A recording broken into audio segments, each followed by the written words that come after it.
Monsieur le Président, Madame la Ministre, mes chers collègues, le 23 juin 2016, le Royaume-Uni prenait la décision, par voie référendaire, de quitter l'Union européenne. Un peu plus de 2 ans plus tard, nous voici réunis pour préparer notre pays aux conséquences que cette séparation aura, si tant est qu'elle se fasse sans accord. C'est une nécessité impérative qui nous conduit à envisager cette possibilité, un devoir sans réjouissance et, à titre personnel, une tâche qui m'est aussi navrante qu'attristante. Le Brexit est très clairement une situation perdant-perdant. Le vote du peuple britannique doit être bien entendu respecté. La décision est claire. Il ne nous revient pas de la contester. Mais nous pouvons la regretter. Nous sortirons tous, individuellement et collectivement, affaiblis par la mise en œuvre de cette décision. Affaiblis économiquement, affaiblis géopolitiquement. Imperceptiblement, depuis plus d'un demi-siècle, la construction européenne joue un rôle moteur dans notre économie. C'est cette construction qui permet à nos PME de toucher 500 millions d'Européens. C'est au travers de cette union que nos concitoyens savent qu'1 euro dans leur poche aujourd'hui vaut 1 euro dans leur poche demain. Mais aujourd'hui, la nature imperceptible de ce rôle ne l'est plus. Grâce au travail accompli par les autorités britanniques, nous pouvons maintenant quantifier la valeur ajoutée de l'Union européenne en disséquant le coût d'en sortir sèchement. Le résultat d'un retrait complet de l'Union européenne pour le Royaume-Uni, c'est un PIB amputé de 9,3% sur 15 ans. C'est 10% de chômage en plus. C'est une chute de 15% de la livre. C'est 35% de valeur sur le marché de l'immobilier perdu en 3 ans. C'est 90 milliards d'euros en moins pour la sécurité sociale. C'est 1 330 € de services publics en moins par habitant. Que chacun dans cet hémicycle en soit bien conscient. Ce constat, c'est le revers de ce que l'Union européenne amène chaque jour à nos concitoyens. De la sécurité, de la prospérité, la capacité de financer nos services publics et les moyens de donner un sens à ce beau mot qu'est la fraternité et qui orne le fronton de nos mairies à travers le pays. Que personne ici ne s'y trompe, la confusion qui règne aujourd'hui outre-Manche est la fille de promesses irréalisables tenues par des responsables politiques qui se trouvent aujourd'hui rattrapés par le réel et confrontés à l'inévitable. À savoir que la seule progéniture de leur volonté, c'est l'appauvrissement de ceux-là même qui ont cru aux chants de Piscinoé et d'Aglapoé, c'est l'appauvrissement des plus fragiles de leurs concitoyens. Le Brexit, c'est désormais largement reconnu, n'a pas eu l'effet domino que certains cafadéomiciens nous promettaient et que d'autres, sans doute, espéraient. Il devait entraîner la fin de l'Union européenne. En réalité, il nous éveille au danger de mettre en péril la construction que nos aïeux ont bâtie et dont la souveraineté et la sécurité de nos descendants dépendent. Prochainement, le Parlement britannique se prononcera sur l'accord de retrait, négocié par Michel Barnier, de façon admirable, depuis 18 mois. C'est un vote incertain, et quelle que soit la décision des parlementaires britanniques, l'issue des négociations est toujours loin d'être claire. Elle dépend encore de nombreux facteurs, dont tous ne sont pas maîtrisés. Mais il y a des choses certaines. À la fin des négociations, le Royaume-Uni perdra son accès privilégié au marché unique européen. À la fin des négociations, les banques britanniques perdront leur passeport européen pour échanger des services financiers au sein de l'Union. À la fin des négociations, les agriculteurs britanniques ne bénéficieront plus de la PAC, de la politique commune de la pêche ou de la politique de cohésion. Mais je le disais, nous ne sommes pas encore au bout du processus. Nous pouvons convenir que la ratification de l'accord de retrait par la Chambre des communes est loin d'être acquise. Or, en l'absence de ratification, nous tombons dans l'inconnu. Bien malin qui saura dire quelles seront les prochaines étapes et si l'Union et le Royaume-Uni pourront finalement permettre une sortie ordonnée. Cela rend paradoxalement le travail d'examen que nous concluons aujourd'hui encore plus utile, encore plus nécessaire, encore plus pressant. L'habilitation que le gouvernement nous demande de lui accorder peut se justifier traditionnellement par des conditions d'urgence. Le mariage de l'urgence, de l'incertitude, de la nécessité d'agir est là. Comment qualifier autrement la nécessité d'anticiper un hypothétique accord qui conduirait à un retrait tout aussi hypothétique, aux conséquences incertaines, mais potentiellement désastreuses, d'ici 3 mois. Ces ordonnances me semblent donc ici particulièrement justifiées. Je rejoins en cela l'avis de nos collègues sénateurs et de l'écrasante majorité des groupes et des collègues ayant participé au débat en commission spéciale.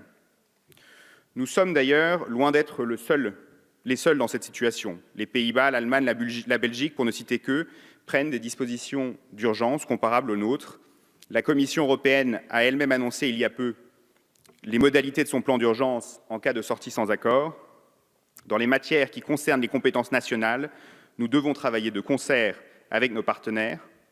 Je me permets de vous saluer, Madame la Ministre, pour l'effort que vous avez mené avec l'ensemble des membres du gouvernement ainsi que des parlementaires pour intensifier le dialogue avec les États membres qui, comme nous, se préparent proactivement à un retrait sans accord du Royaume-Uni. Vous l'aurez compris, mes chers collègues, le projet de loi sur lequel nous sommes amenés à statuter doit permettre au gouvernement de limiter, dans la mesure du possible, les inévitables conséquences qu'emporterait un retrait du Royaume-Uni sans accord. Cette volonté de limiter les dégâts doit, au premier chef, garder à l'esprit l'humain, les gens, les familles, les personnes, nos concitoyens vivant au Royaume-Uni et les Britanniques vivant sur notre sol. Je l'ai déjà dit, je le répète, les citoyens européens comme britanniques ne doivent pas voir leur choix de vie, fait sous les auspices d'une citoyenneté européenne perçue par leur immense majorité comme inviolable, brisé par une décision qui leur échappe. L'Union européenne est une communauté de valeurs et la fraternité compte au nombre de celles-ci. Notre fonction publique s'honore de compter dans ses rangs plus de 1700 citoyens britanniques qui contribuent chaque jour à la qualité de notre service public. La grande majorité d'entre eux participent à l'éducation et à l'enrichissement de l'esprit de nos enfants dans nos écoles et nos universités. Une grande minorité soigne nos parents, nos grands-parents, dans nos hôpitaux, nos maisons de retraite, nos établissements publics pour mineurs handicapés. Je suis heureux d'avoir pu constater, lors de l'examen de ce texte en commission spéciale, que toutes les sensibilités politiques représentées sur ces bancs partageaient la nécessité de les rassurer en préservant leur statut, reconnaissant ainsi la place particulière qu'ils occupent dans notre société aujourd'hui et qu'ils continueront à occuper demain. La décision du Royaume-Uni de quitter l'Union, à laquelle bien souvent ils n'ont pas pu y participer, ne doit pas remettre en cause les conditions de statut et d'emploi qu'ils tirent légitimement de leur travail et de leur engagement. Par effet miroir, j'ai tâché tout au long du travail mené dans le cadre de l'examen de ce projet de loi d'améliorer autant qu'elle pouvait l'être les perspectives de nos concitoyens qui séjournent, étudient, travaillent, bref, vivent actuellement au Royaume-Uni.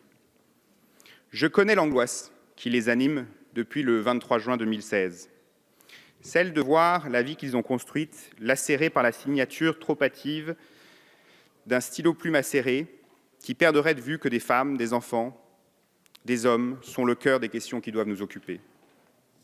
Des jeunes et des familles ont fait le choix de traverser la Manche parce que l'Union européenne leur permettait une circulation libre, une plus grande facilité pour trouver un travail, une sécurité pour leurs droits sociaux. Ces choix ne devront jamais servir de monnaie d'échange dans les négociations.